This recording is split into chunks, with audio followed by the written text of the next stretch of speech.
Dia 7 de setembro, então, é o dia que é comemorado a independência do Brasil. Eu estava preparando para apresentar hoje aqui para vocês uma análise de uma obra bastante interessante, bastante importante para entender esse cenário, como se deu fora de toda essa farsa histórica que foi montada ao longo de décadas na escola e nas universidades brasileiras. Mas a obra que eu estava lendo ela é um pouco grande, então não deu para poder pegar e ler ela como um todo, não deu para fazer uma revisão e estudar um pouco a mais para apresentar aqui de uma forma completa para vocês, beleza? Então, eu vou fazer aqui uma espécie de teaser, mostrando somente alguns pontos principais para que eu possa dar um pouco mais de ênfase quando eu for fazer a análise completa, beleza?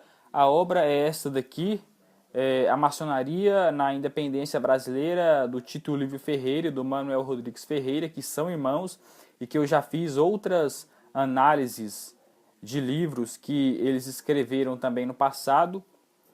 Essa obra aqui, A Maçonaria na Independência Brasileira, é composta por 2 volumes.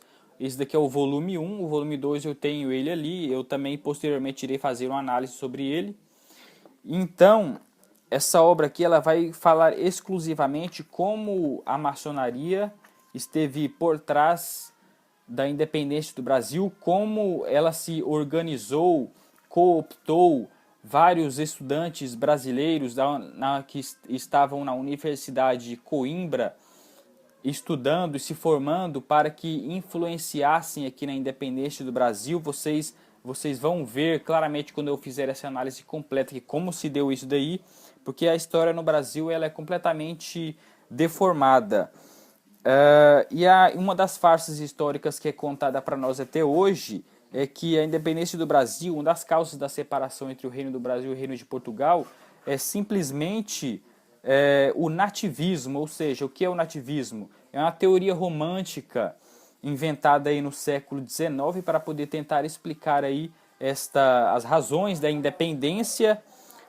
Essa teoria nativista havia de ser, é claro, uma consequência aí da história do Brasil, escrita de maneira superficial, não sendo baseada em nada em documentos históricos, ou seja, uma teoria aí inventada por essa historiografia panfletária, como o professor Loriel Rocha explica aqui, ele explica toda vez para nós, seja nos seus vídeos no YouTube, também na sua página no Facebook. E também nós vamos falar a respeito, na posterior análise, como a maçonaria entrou em ação aqui no Brasil, foi cooptando grupos de homens para estudarem as obras as ideias que já haviam sido lançadas na França, na Inglaterra por Montesquieu, por Rousseau, além do contrato social ali de Rousseau. Falavam também sobre essas ideias desses escritores franceses, como eu mencionei, estavam tramando a queda da monarquia portuguesa, além, é claro, do absolutismo chegar ao fim no Brasil e em Portugal em 1820 e daí aparecer o Império do Brasil. E vamos falar também sobre algumas ideias políticas aí revolucionárias, como vamos dar ênfase também maior na maçonaria, que teve aqui em 1760 a maçonaria ela começou a influenciar todas as suas ideias revolucionárias aqui nas Américas, como a administração pombalina, ou seja, do Marquês de Pombal, o Marquês de Pombal, como ele estava sendo cooptado ali pela maçonaria para poder tentar influenciar o Marquês de Pombal.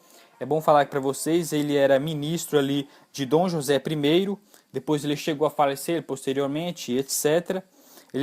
O Marquês de Pombal era precursor da maçonaria europeia e utilizou das ideias de Alexandre de Gusmão. E houve ali uma teoria que ele criou, chamada de a teoria do Estado-pessoa, que vai concentrar o poder numa pessoa só, radicando toda a ideia do governo absoluto, ou seja, toda a ideia aí do absolutismo, que tinha ali o direito divino dos reis, a autoridade com a ordem religiosa por trás. Era uma espécie de teocracia, mas não sendo totalmente uma teocracia como podemos observar hoje em dia no islamismo. Vamos falar também sobre o liberalismo luso brasileiro, as raízes desse liberalismo no sentido maçônico aqui do termo mesmo. As raízes vêm do iluminismo. Início vem dos iluminados na Baviera no ano de 1776. E aí essas ideias iluministas vão sendo espalhadas por Portugal, vieram da Itália, da Áustria e também ali do pombalismo, ou seja, da administração ali de Marquês do Pombal, o ministro de Dom José I, como eu havia avisado. Todo o estatuto ali também da Universidade de Coimbra, ele foi bastante influenciado por todo esse liberalismo maçônico, por todas essas ideias maçônicas que já estavam sendo implantadas ali na França e na Inglaterra, ou seja, na Inglaterra ali surgiu a maçonaria azul, por assim dizer, que queria destituir completamente o absolutismo, colocando uma monarquia constitucional parlamentar, enquanto surgiu ali na França ali a maçonaria vermelha, que queria destituir por completo a monarquia e queria instituir, colocar a república no lugar. Então, a Universidade de Coimbra foi inundada por todas essas ideias aí. Vejam que é interessante que antes das universidades serem tomadas por toda essa ideologia comunista, socialista, elas foram sendo tomadas por toda essa ideologia, por todo esse movimento revolucionário maçônico. Então eu vou explicar isso um pouco melhor na análise que eu irei fazer. E também como... Vou explicar também como o Thomas Jefferson, de uma forma ou de outra,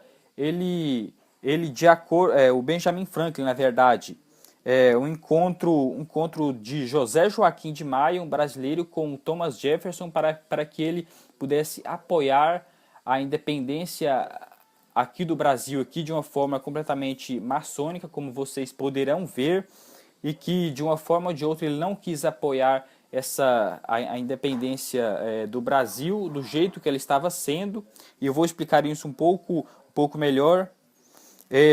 Foi escrito ali várias cartas para o Thomas Jefferson, que ele posteriormente respondeu que não iria ajudar de uma forma ou de outra para que a maçonaria pudesse completamente tomar de conta do Brasil, por assim dizer, para que tomasse a independência do Brasil de Portugal e etc. Eu vou falar isso um pouco mais claramente.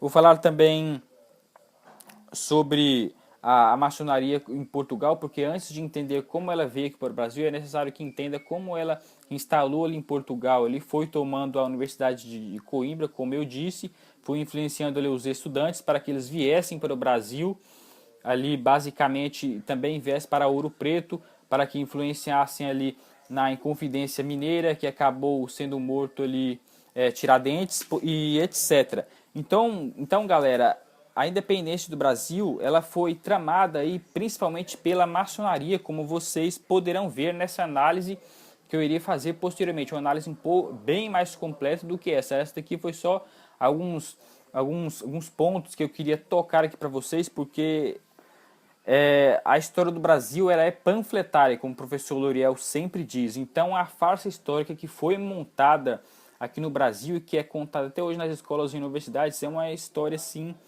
gigantesca, uma história farsa assim gritante e que nós podemos ver até os dias de hoje, porque se você procurar na internet a independência do Brasil, você não verá nenhuma influência da maçonaria na independência brasileira, nada, nada, nada. Você só verá aquilo que é contado nas escolas, que Dom Pedro foi montado numa mula, ergueu a espada, gritou independência ou morte no meio do lamaçal lá, e que sofreu uma suposta dor de barriga na hora da independência, etc. E é isso que nós vemos hoje. E se você procurar na internet, principalmente no Twitter, a hashtag 7 de setembro, Dom Pedro, você vai ver tanta falta de conhecimento, tanta ignorância nesse assunto, que você, por um jeito assim, você acaba perdendo a esperança de reconstruir, de refundar o Brasil de vez. Mas nós estamos firmes e fortes aí para que a história do Brasil seja reconstruída, e talvez com essa iniciativa do Brasil Paralelo, desse documentário aí, A Cruzada, se não me engano, é a Cruzada o nome do novo documentário do Brasil Paralelo. Se estiver errado, eu vou colocar aqui o nome certo. Mas eu espero que essa iniciativa aí tome ares um pouco maiores para que influencie essas outras pessoas um pouco mais leigas que não gostam de pegar um livro desse aqui para estudar, para que saibam de uma vez por todas como se deu aí verdadeiramente a história do Brasil, a independência e etc. E os acontecimentos posteriores, beleza? Espero que vocês tenham gostado desse vídeo rápido aqui. Se você gostou, deixe o seu joinha, compartilhe esse vídeo aqui nas redes sociais, se inscreva no meu canal. E se você tem alguma dúvida, pergunte aí nos comentários, beleza, galera? E até a próxima.